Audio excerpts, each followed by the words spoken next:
because I could foresee a path that was him.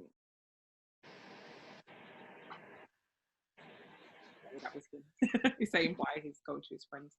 I could see that he was going down the wrong path. All right. You could see. My intuition was telling me, take your child out of this environment. Something happened, and everyone thought I was crazy. His dad was crazy. My mom thought I was crazy. Everyone was like, why are you just leaving your house and going? You know, nobody does that, blah, blah, blah.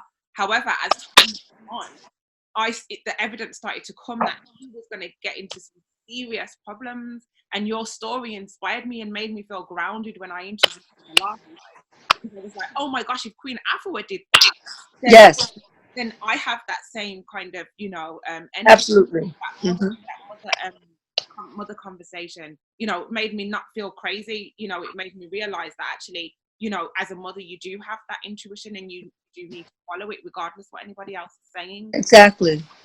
So yeah, thank you for sharing that story again.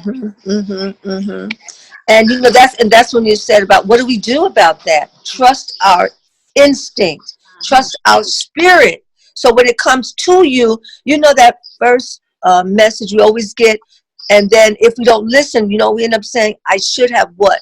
Listened. Exactly. And it's a training. And the more that you begin to listen and follow that spirit and that sacred journey, then you'll realize, wait a minute, this is not only violence, there's no more violence, or I'm in my right work, my right purpose, or where is my finance? Everything comes from out of that. Yeah. You know, where am I supposed to live that will give me the greatest yielding of my purpose here on earth? You know, everything comes from that. Making choices about your mate or not your mate. Do I marry this or do have this being or do I not? Do I go here or do I stay? So everything comes out of that, following that light, following that intuition, following Olodumare Jah, Jehovah the Most High, and then we won't have this violence. We will know, we will be the knowers. That's what Tui's about, the knower. So, you know, it's, yeah. How do you listen though? How do you listen? This is something that's been coming up a lot because I can see that people struggle to listen. How do we listen? Could you describe the process of listening? Well, it's you know, I studied martial arts in my youth. I studied dance. I studied voice. I'm a healer.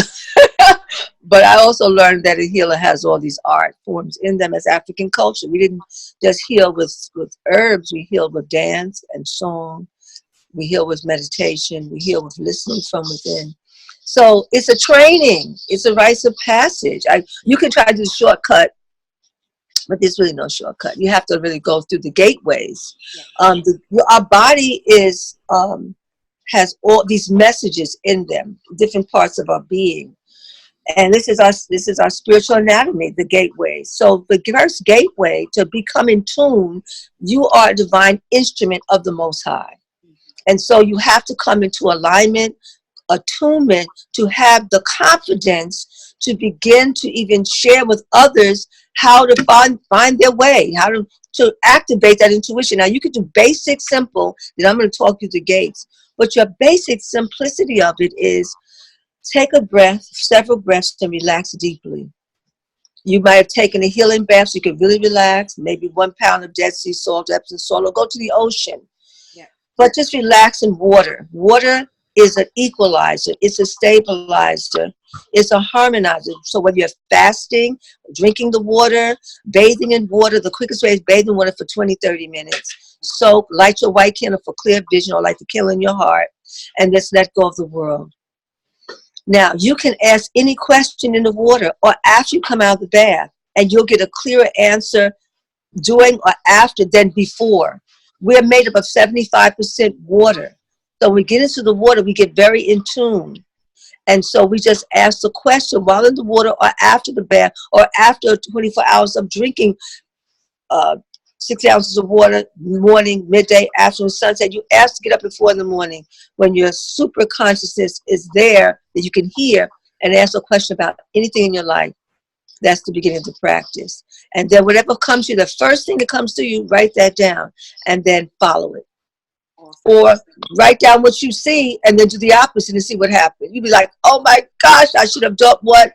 Listen, that's a, you know, so that's a prayer. After you have knocked yourself out, not listening, ignoring, being spiritually ignorant, eventually you say, okay, I'm going to begin to listen to my inner voice.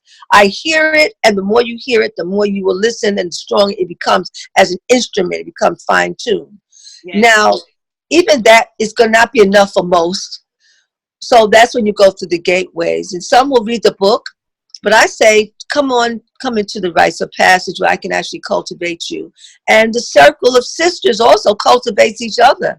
The women that are joined to Sacred Women are usually healers. They've taken some level of healing. They know that they're healers, or they're striving to be healed, but it's a certain energy that comes into Sacred Women. They've done some studying. They may have been in various spiritual paths. In Sacred Women, we have Muslim Sacred Women, we have Christian Sacred Women, we have Yoruba Sacred, we have Akan Sacred Women, we have Kemetic Sacred Women, which is the base, we have Hebrew Israelite Sacred, we have Buddhist Sacred Women, we have women from all spiritual walks of life, and what unifies us is the healing, and unifies all of that is the first woman from antiquity, our mothers, our great-great-great-grandmothers, our lineage, and from that centerpiece, all holistic medicine comes from our culture, all practices, whether it be, I'm going to say African natural lifestyle as a theme. Hold on a minute. Yes. I have a question that has to do with intuition as well. One of the Malika from Natural Therapies in the UK, she's put, I would like Queen's opinion on the link between our periods and our intuition and the reason for it. Say that again. Your voice dropped. She said, I would like Queen's opinion on the link between our periods and our intuition and the reason for it. Well, what we call a menstruation or a period is energy. It's energy from the brain. And it is a draining. The period is a draining and a release. We are actually hemorrhaging. What we call a period is a hemorrhage. And most women are bleeding excessively. But we're told from allopathic medicine that our bleeding dates may be normal. So if a woman is bleeding, the average woman is bleeding between 5 and 7 days, she's hemorrhaging. 4 days, she's hemorrhaging. Clotting, PMS, she's hemorrhaging. And as she's bleeding, hemorrhaging, the energy is coming out of her brain. And it's being a brain drain. That's why she's confused. That's why she's quick to anger. That's why she could maybe be enraged. Emotionally, everything is being pulled from her own life force. If you were shot, right, and blood gushed out of you, you would be doing what? Losing your what? Your life. Exactly. I said that to my partner the other day. I was like, I'm not being funny, but you guys need to leave me alone because right about now, I'm losing. Right, but that's only because we have to heal. Exactly. So I just when we heal, our menstrual flow is completely different. It is nothing like the normal woman, and the goal is to get out of being normal, because normal is having your PMS pain.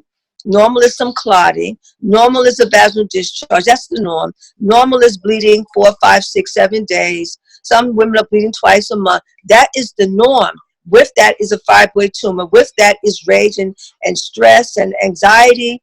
With that is mood swings and depression. All of that comes with a normal woman. I remember being normal, and I also remember when my whole womb changed. My womb was my heart, my womb of my mind, and my physical womb.